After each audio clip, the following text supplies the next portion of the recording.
أعوذ بالله من الشيطان الرجيم بسم الله الرحمن الرحيم فإن طلقها فلا تحل له من بعد حتى تنكح زوجا غيره فإن طلقها فلا جناح عليهما أن يتراجعا إن ظنا أن يقيما حدود الله وتلك حدود الله يبينها لقوم يعلمون آمنت بالله صدق الله العظيم رب اشرح لي صدري ويسر لي أمري واحلل عقدة من لساني يفقهوا قولي اللهم أرنا الحق حقا وارزقنا اتباعه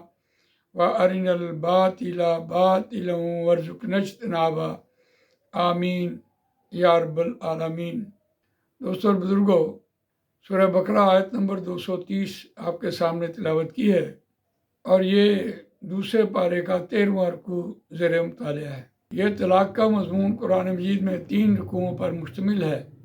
اور اس کا کچھ باقی ماندہ سورہ طلاق میں بھی بیان ہوا۔ دوسرے رکوع میں خاص طور پر طلاق رجعی کی بات ہے کہ کوئی شخص طلاق دینے کے بعد 2 مرتبہ حق بجانب ہے کہ وہ اپنی بیوی کو اپنے گھر لے آئے۔ اگر اس نے تینوں طلاقیں دے دیں یا ایک بار اس نے تینوں طلاقیں دے دیں، طلاق بین ہو گئی یا طلاق مغلظ ہو گئی، تو پھر وہ اس کو اپنے گھر واپس نہیں لوٹا سکتا۔ اور ایک استثنائی صورت ہے، اور اس کو کہتے ہیں یہ حلالہ۔ حلالہ سے مراد یہ ہے کہ کسی شخص نے اپنی بیوی کو طلاق دے دی اور اس کی بیوی کسی اور دوسرے شوہر کے ساتھ نکاح میں چلی گئی،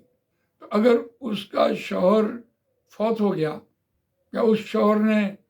اس اپنی بیوی کو طلاق دے دی، تو پھر اگر یہ پہلے شوہر کے ساتھ آ کر دوبارہ نکاح کرنا چاہے، اور وہ بھی معروف طریقے سے تو کر سکتی ہے، یا اسی طرح شوہر نے کسی اور عورت کے ساتھ نکاح کر لیا اور پھر وہ دوبارہ اپنی پہلی عورت کے ساتھ نکاح کرنا چاہے تو وہ کر سکتا ہے۔ شرط یہ ہے کہ طلاق دینے کے بعد جب انسان کو پچھتاوا لگتا ہے تو اس وقت وہ بھاگتے ہیں کہ اب ہم کدھر جائیں، بچے بھی ہیں،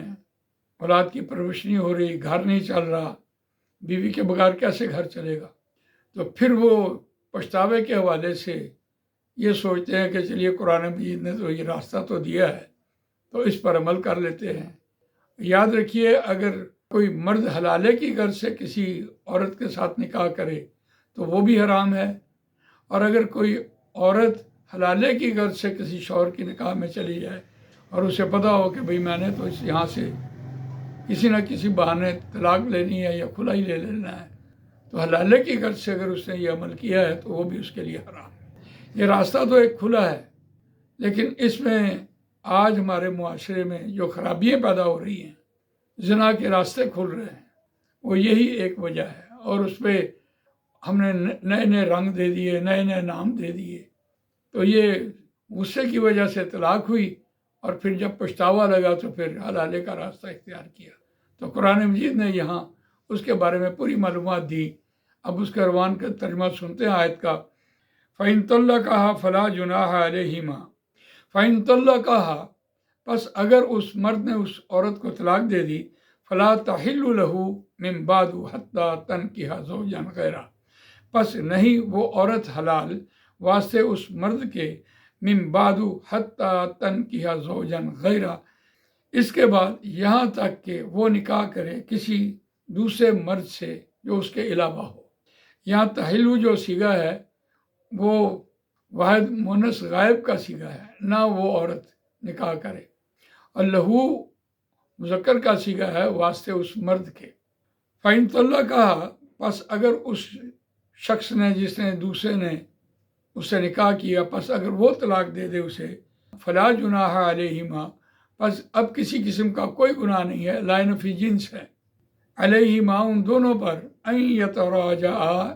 یہ کہ وہ دونوں لوٹ آئیں، ان ظنا اگر وہ دونوں اس بات کا یقین رکھتے ہیں،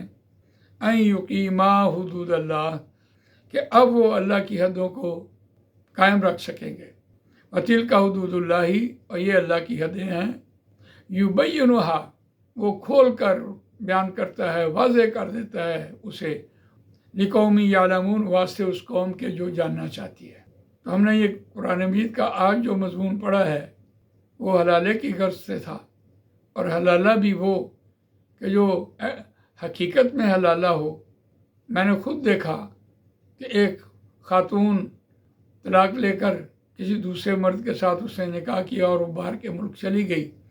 اور وہاں جا کر وہ شوہر فوت ہو گیا. تو اس کے بعد وہ پاکستان آئی تو پھر اس نے اپنے پہلے شوہر کے ساتھ نکاح کیا. تو یہ تو جائز تھا. تو اس حوالے سے اگر ہو تو کوئی قباحت نہیں ہے، اور اگر حلالے کی غرض سے مرد ہو یا عورت ہو اس نے نکاح کیا تو پھر وہ حرام ہے. اللہ تعالیٰ مجھے آپ کو قرآن مجید پڑھنے، سمجھنے، اس پر عمل کرنے، اس کو دوسروں تک پہنچانے کی توفیق عطا فرمائے. سبحانک اللہم و بحمدک، نشہد ان لا الہ الا انت، نستغفرک و نتوب الیک.